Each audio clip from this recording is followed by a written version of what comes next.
तो चलिए शुरू करते हैं। जय माताजी मित्रों, स्वागत है तमारू आजना ब्लॉग में। सवार पड़ी गई है ने सवार में उठीने आपणे આવી ગયા ગૌશાળાએ અને ગૌશાળાનો નજારો તો કાક આવો।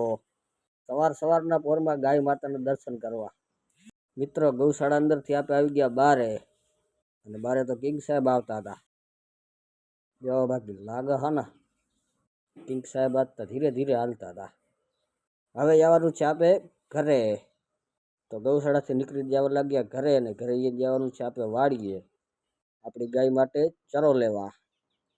ઘરેથી ગાડી ઉપાડીને જવા લાગ્યા વાડીએ ગાય માટે ચરો લેવા। ગામમાંથી પહોંચ્યા આપણી વાડીએ।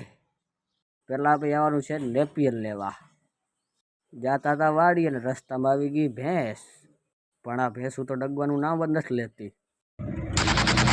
वाह क्या सीन है, वाह क्या सीन। તો ફાઇનલી મિત્રો આપણે નેપિયર ગાડી અંદર લોડ કરી દીધી છે ને હવે આપણે જવાનું છે મકાઈ લેવા। મકાઈ એ બીજા પડામાં, હવે આપણે જવાનું છે હાલીને। તો પછી શું નીકળી ગયા મકાઈ વાળા પડામાં। અને આ મકાઈ તો હજી નાની છે થોડીક, પડામાં મકાઈ બરાબર છે।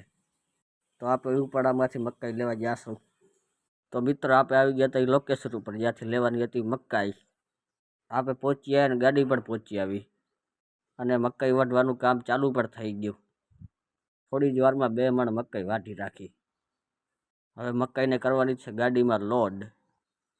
તો ભલે મિત્રો આજનો આ બ્લોગ પૂરો, આજનો આ દિવસ પૂરો। આવા ને આવા નવા વિડીયો લાઈક કરો, શેર કરો, સબસ્ક્રાઈબ કરો અને તમારા ભાઈને સપોર્ટ કરો। જય ગૌ માતા, જય ગોપાલ, જય શ્રી રામ।